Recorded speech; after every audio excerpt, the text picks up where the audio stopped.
काबा के अंदर विलादत की अगर यूं कहें तो फिर तो मेरी ताईद होगी। नहीं, क्योंकि कदीम तो अल्लाह के लिए कहा कि ये लफ्ज़ और इसको इस्तेमाल किया गया, इस्तिलाह का इस्तेमाल करना तो आप भी हर्ज नहीं जबरदस्ती है। अपनी तायद करो। अल्लाह के लिए तो लफ्ज़ कदीम नहीं आया ना, अल्लाह के लिए आया हुआ है, नहीं, कुरान और सुन्नत में नहीं आया। तो यही कह रहा हूँ ना जी, कुरान और सुन्नत में नहीं आया, लेकिन यहाँ से इस्तिलाह के लिए सही जब का कुरान और लफ्ज़ सुन्नत में नहीं आया तो नहीं, इसके लिए सही का लफ्ज़ बिस्मिल्लाहिर्रहमानिर्रहीम। एक टॉक शो के अंदर मुफ्ती तारिक मसूद साहब, कारी खलीलुर रहमान साहब और मुफ्ती हनीफ कुरैशी साहब को मदऊ किया गया था। जब तारिक मसूद साहब अपनी बात कर रहे थे तो कारी खलीलुर रहमान साहब ने उनको टोकते हुए अपनी बात की तायीद करवाने की कोशिश की, जिस पर मुफ्ती तारिक मसूद साहब ने बहुत खूबसूरती से उनको जवाब दिया और मुफ्ती हनीफ कुरैशी साहब ने भी मुफ्ती तारिक मसूद साहब की बात की तायीद की। आप ये वीडियो देखें और ख़ुद ही फैसला करें। जल्दी जल्दी मैं दो ही बातें कर सकता हूँ। जज़ाकल्लाह रब्बानी साहब कि आपने वक्त का इशार किया मेरे लिए, अल्लाह आपको जज़ा खैर दे। आमीन। पहली बात तो ये कि उस हदीस पर मुहद्दिसीन का कलाम है कि हज़रत अली काबतुल्लाह में पैदा हुए, एक बात ठीक, इसीलिए इन्होंने भी तवातुर उस मानू में नहीं, इस मानू में नहीं, इधर उधर की बात की। सही। ये बात अटल है कि मुहद्दिसीन के उसूल के नज़दीक वो रिवायत सही नहीं। अच्छा, अगरचे इब्ने हज़ाम से मुताल्लिक़ ये रिवायत मौजूद है और वो सही भी है, लेकिन हम उसको भी बयान नहीं करते, इसलिए कि काबा का हम वो मानी ही नहीं लेते जो मानी अमूमन लोग लेते हैं। ठीक। और ये देखिए, अकीदत और मोहब्बत अलग चीज़ है, मैं बार बार यही बात कह रहा हूँ। और किसी चीज़ का प्रूफ मिलना अकीदत मोहब्बत से हटकर उसूल हदीस पर, वो एक दूसरी चीज़ है। सही। लफ्ज़ काबा बड़ा अहाता रखता है। सही। जैसे मस्जिद हराम है, वो मस्जिद हराम बैतुल्लाह की चार दीवारी का नाम नहीं है। सही। उसका दायरा एक वसी है। है। इसी तरह काबे का दायरा भी, जैसे कुरान मजीद में आता है हदी अम्बालिगल काबा, कुर्बानी जब तक काबे में ना पहुंच जाए। तो क्या कुर्बानी काबे के अंदर जाके होती है? नहीं होती। काबे का एक इहाता था, बड़ा दायरा था। आजकल तो बैतुल्लाह की इमारत बड़ी वसी हो गई है, उस जमाने में इतना वुसअत बाहर आबादी नहीं थी, तो वो लोगों के घर थे जो बैतुल्लाह के करीब करीब थे, और वो पूरा एरिया जो है वो काबा ही कहलाता था। यही मफहूम हजरत इब्ने हिज़ाम के बारे में है, यही मफहूम सैयदना अली मुर्तज़ा रज़ियल्लाहु ताला। एक बात। दूसरी बात यह है डॉक्टर साहब, हम तारीफ किसी की नहीं है, आदत हो गई, आदत। चलो, 16 साल का रिश्ता है, नहीं तो इसी वजह से आप डॉक्टरेट कर लेना ताकि हमारी बात सही हो। जज़ाकल्लाह। तो दूसरी बात यह है कि सैयदना मेरे ज़हन से, अच्छा, वो मन कुन तो मौला भी तफसीर करते हैं, मुफ्ती साहब के पास बस वक्त मुख्तसर रह गया। कारी साहब, मन कुन तो मौला, ये बात अक्ल के भी खिलाफ है। ये देखिए कि अगर हमारे घर में इस तरह की जब ज़चगी की कोई भी ज़रूरत पेश आती है, हम मस्जिद में जाते हैं या अस्पताल में जाते हैं, तो सैयदना अली मुर्तज़ा के घराने को इतना भी अकलमंद नहीं समझा जा रहा। आखिरी जुमला क्या होगा? टाइम तो पहले खत्म था आपके लिए, फिर टाइम पैदा हो गया। ये कैसे? अच्छा, आखिरी एक मिनट, ठीक, आखिरी जुमला क्या कह रहे हैं, मैं सुन लेता हूं दो जुमले। जी, एक मिनट। और दूसरी बात ये, थोड़ी सी मुझे बात करने दें, थोड़ी देर। अच्छा, अब आप देखिए, मैं एक छोटी सी उसूली बात करता हूँ कि कदीम के जो लफ्ज़ है ना, उसमें तो मैं कारी साहब की तायद करूंगा। कदीम एक इस्तिलाह है, तो इस्तिलाहात में सबूत कारी साहब की, मुफ्ती साहब की, मुफ्ती साहब की, यही कहते हैं ना, बड़ा मसला हो जाएगा। कदीम का जो लफ्ज़ है ना, तो टर्म है ना, इस्तिलाह है, इस्तिलाहात में सबूत की जरूरत नहीं होती। लेकिन बहरहाल अफजल यही है कि जो नाम कुरान और सुन्नत में अल्लाह के लिए इस्तेमाल हुए उन्हीं पर इक्तिफा किया जाए। ठीक। लेकिन ये जो बात है काबा के अंदर विलादत की, अगर यूं कहें तो फिर तो मेरी तायद होगी। नहीं, क्योंकि कदीम तो अल्लाह के लिए, कहा कि ये लफ्ज़ और इसको इस्तेमाल किया गया, इस्तिलाह का इस्तेमाल करना तो भी हर्ज नहीं जबरदस्ती है। अपनी तायद करो। अल्लाह के लिए तो लफ्ज़ कदीम नहीं आया ना, अल्लाह के लिए आया हुआ है, नहीं, कुरान और सुन्नत में नहीं आया। तो यही कह रहा हूँ ना, जी, कुरान और सुन्नत में नहीं आया, लेकिन यहाँ से इस्तिलाह की बात, जब कुरान और सुन्नत में नहीं आया तो नहीं, इसके लिए सही का लफ्ज़ भी नहीं है, फिर आप कहाँ से कहते हैं कि इस्तिलाहात होती है ना, उसके लिए सबूत की जरूरत नहीं होती। तो देखें, उसूल ये है कि जैसे हज़रत अबू तालिब के ईमान की बात हुई, नाम तो हज़रत अबू तालिब का हम सब एहतराम से लेंगे, लेकिन ये जो हम रिवायात पर जब बहस करते हैं ना, तो रिवायात पर बहस में एक उसूल सबके नज़दीक मुत्तफ़क़ुन अलैह है, वो ये कि मुहद्दिसीन के उसूल पर, और मुहद्दिसीन ने अपने उसूल पर उसको सही करार भी दिया हो। सही। अब जैसे बुखारी मुस्लिम में अगर कोई रिवायत है तो ठीक है, हम उसमें बहुत सारी सुकुम निकाल सकते हैं कि ये फलां था, लेकिन इमाम बुखारी ने इन चीज़ों की बुनियाद पर हदीस को मुस्तरद क्यों नहीं किया? नहीं किया, इसका मतलब ये कि ये हदीस सही है। इस पर तो इजमा है कि बुखारी और मुस्लिम की हदीस, इसको कहते हैं मुत्तफ़क़ुन अलैह। मुत्तफ़क़ुन अलैह का मतलब इस पर इत्तेफ़ाक़ है, सही होने पर।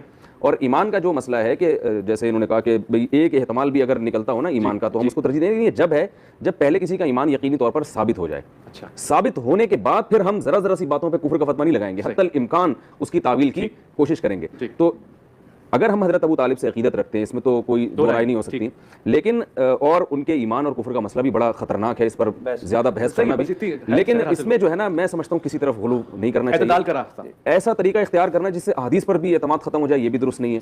तो शायद इस किस्म के टॉपिक को हम मौजूद बहस ना बनाएं। मैं पहले भी अर्ज कर चुका हूँ कि इस हवाले से दोनों तरफ के राय मौजूद हैं, और खुद मुहद्दिसीन किराम के अंदर बहस मौजूद है, बड़े बड़े उलमा के दरमियान मौजूद है, और एक तो मकतब फ़िक्र के दरमियान भी मौजूद है। हम उस हवाले से कहते हैं कि कराइन और शवाहिद अभी मौलाना मुफ्ती तारिक मसूद साहब ये भी तस्लीम करेंगे कि जिन रिवायात में बुखारी और मुस्लिम में, मैं इनकी बात नहीं करता, ये उनका जवाब है, ठीक, इनका मैं जो आखिरी बात करूंगा वो है, वो तस्लीम करेंगे कि वो रिवायात में वालिदैन रसूल उनको भी शामिल किया गया है।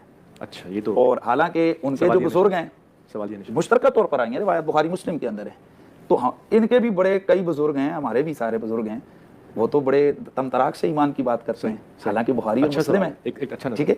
लेकिन हम आखिरी बात जो इनके लिए वाइंड अप बात है वो ये, हमारे भी बहुत सारे लोगों ने अदम की बात भी की है, अदम की भी की है और इस तरफ भी की है। मैंने अपनी बात की है कि हुजूर की कुर्बत मोहब्बत, जिस तरह इमाम आलूसी ने फरमाया कि उनके अगर अदम की बात करेंगे तो इससे आले बैत के जो सादात हैं उनके दिल दुखेंगे, तो इस हवाले से कारी, चूंकि दोनों तरफ के नुक्ता नजर मौजूद है, उन्होंने अपना बयान कर दिया, मैंने अपना बयान कर दिया, जो जिसको जो अच्छा लगे। बहुत खूबसूरत जो बात आई है विलादत मौला मुर्तज़ा के लिए, शायद कारी साहब ने बहुत ज्यादती की है आखिरी लफ्ज में कहकर कि क्या आले बैत के घराने की औरतें ऐसे हालात में बात, मैं कहता हूँ इनकी जसारत है, यही लफ्ज पहले अपनी जुबान से कह चुके हैं कि सही रिवायत के अंदर हकीम बिन खिजाम की विलादत काबे शरीफ के अंदर मौजूद है, ये सही सनद के साथ रिवायत हदीसों में मौजूद है। तो मैं पूछना चाहता हूं कि क्या यही अल्फाज उस सहाबी रसूल हकीम बिन खिजाम की वालदा के लिए आप बोल सकते हैं, और अली की मां के लिए कैसे ये लफ्ज आप बोल सकते हैं? पहले पढ़ें और तहकीक करें कि किस तरीके से ये होता था। होता ये था, जो 15 रजबुल मुरज्जब है, मुताद्दिद मुहद्दिसीन इकराम ने लिखा, उस जमाने के एतबार से ये अहले अरब की ईद का दिन होता था, और ये इस हवाले से होता था कि उनके लिए काबतुल्लाह का दरवाजा खुलता था, ये मर्दों के लिए होता था। उससे 1, 2, 3 दिन पहले, चूंकि ये दिन वो होते थे कि पूरे दाएं बाएं से लोग इकट्ठे होते थे और उनके लिए काबा शरीफ का दरवाजा खोला जाता था, लोग अपनी मोहब्बत और अकीदत से अंदर जाते थे। औरतों का भी वही मामला था, और ये साल के बाद दरवाजा खुलता था। अच्छा, अब ऐसे हालात कराएं, ये बता रहे ना कैसे बाहर निकले, तो इसको मुहद्दिसीन ने जवाब दिया हुआ है, उसको पढ़ के आए आप। वो फरमाते हैं कि उन्हीं अय्याम में हर औरत की ये ख्वाहिश होती है कि यार मैं ऐसे मौके पर ये सादत हासिल कर लूं। तो हजरत फातिमा बिनते असद, चूंकि वो खवातीन के अय्याम थे कि भाई उनके लिए दरवाजा खोला, वो भी तशरीफ ले गई। अब ये एक जिसको कह लें कि कुदरती अमर है, कई इनकी भी खानदान की रिश्तेदारों में कई औरतें ऐसी होंगी जो बाजार सौदा लेने गई होंगी और अचानक किसी रक्षे वगैरह पर बैठ गई और मामलात हो गए तो अस्पताल चली गई। अब उनको कोई पूछे कि ऐसे मौके पर तुम किधर घूम रही हो, तो ये वो इस हवाले से तशरीफ ले गई। हिकमत खुदाबंदी का तकाजा ये था कि वहीं पर उनकी विलादत हो गई। तो मैं ये कहता हूं कि इस अंदाज से रद्द करना, देखें तारीखी हवाले से मैं पहले कह चुका हूं, जो मुफ्ती तारक साहब ने जो वाकया बयान किया, तुम अपनी तलवारें लेके आओ, ये हदीस सही में मौजूद है, निकालें सनद। अबू बकर वहां खड़े थे, उमर वहां खड़े थे, बदर में, ओहद में, क्या ये हदीस के अंदर मौजूद है? ये सब तारीख और सीरत की किताबों में आप तर्जें लगा लगा के और मजे लगा लगा के सबको बयान करते हैं। बदर की जंग, ओहद की जंग, खैबर की जंग, चंद चीजें उनमें से हदीसें सही में मिलती हैं, बाकी सब ये तारीख और उससे आती है। हम कहते हैं इसमें कोई ईमान कुफर की बात नहीं, एक जुज़वी फजीलत की बात है, बस बात है। सवाल ये पैदा होता है कि ये तस्लीम कर लेने से हमारे कौन से अकीदे पे जिद पड़ती है, हमारी खराबी क्या है, हमारा मसला क्या है? क्या इसलिए कि हकीम बिन खिजाम की वालदा के लिए वो माने तो उनकी फजीलत, वो तो मुहद्दिसीन ने लिखा है, उसको तो चैलेंज नहीं कर सकते। और फिर यहां इतना बड़ा मुहद्दिस इमाम हाकिम, पूरी कायनात में हाकिम एक, ये हाकिम नाम नहीं है, हाकिम रुतबा है। जिस तरह हाफिज ये हदीस तो रुतबा है, हाकिम ये रुतबा है, जिसको लाखों हदीसें याद हैं। हाफिज ज़ाबी का उसूल ये है कि मेरी तलखीस को देखो, अगर मैं तलखीस में रद्द करूं तो फिर उसकी तरफ है, रद्द हुआ ही नहीं है। हाफिज ज़ाबी ने यहां पर मुस्तदरक इलाका में इस जगह पर रद्द नहीं किया है। तो जब ये तारीखी बात है, कोई ईमान कुफर की बात नहीं, तो इसके ऊपर बंदा इतना एक्सट्रीम पे जाए कि हजरत अली की वालदा के बारे में और उस पाक खानदान के घर के बारे में इस तरह के अल्फाज, ये मैं बर्दाश्त नहीं आपके लिए, लेकिन नुक्ता नजर उनका ले लिया था। उनकी बात ये है, वो कह सकते हैं कि भाई हमारे नजदीक नहीं है, वो एक मकतबे फिक्र अहले हदीस की नुमाइंदगी कर रहे हैं, ओके क्लियर हो गया, ये हदीस के लिए अल्फाज का इस्तेमाल। हमारे देवबंदी उलमा, हमारे उलमा, हमारी तारीख की जो मुस्तनद कुतुब के अंदर तारीखी बात है तो तारीख की किताबों से निकलेगी। हुजूर की विलादत के तज़किरे हैं, तारीख की किताबों से निकलेंगे।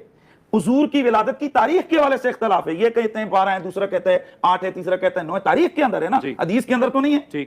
ठीक है, अगरचे हमारे पास सही सनद के साथ 12 रबीउल अव्वल की रिवायत मौजूद है, उस तरफ भी बात कर सकते हैं। लेकिन मैं अर्ज कर रहा हूं कि इस तरह मुतअद्दिद अशिया चीजें जो तारीखी हवाले से हैं, तो तारीख के लिए तारीख है, तो तारीख की मुतअद्दिद किताबों के अंदर 100-150 किताब के अंदर ये चीज मौजूद है, तसलसल लिखे हुए हैं। आप कुछ कह रहे थे इस हवाले से? मैं सिर्फ इतना अर्ज कर रहा था कि मेरी बात को गलत रंग दिया जा रहा है, गलत रंग से उसको उभारा जा रहा है। कारी साहब, लोग एक सुन रहे हैं। अब आप खामोश कारी साहब को लोग सुन रहे हैं, आप लोग मैं चुप बैठा रहा, बोलिए ना, अब आप खामोश जारी रखिए, आप बोलिए। मेरी दफा में टाइम ही खत्म हो नहीं जाता नहीं, टाइम है, आप जारी रखिए। हालांकि तीसरी चौथी दफा बोला जा रहा अच्छा, है, अल्लाह टाइम साहब नहीं को खत्म शिकवा करने के होता। मुस्तैद। मैं शुरू करता हूँ, टाइम खत्म हो जाता है। नहीं नहीं नहीं है, आप बोलिए तो। मैं सिर्फ इतना अर्ज कर रहा हूं, मैंने जब हकीम बिन हिज़ाम रज़ी अल्लाह तआला अन्हु का हवाला दिया, मैंने वहां भी ये जुमला कहा कि काबातुल्लाह की इस्तिलाह हम ये मुराद नहीं लेते।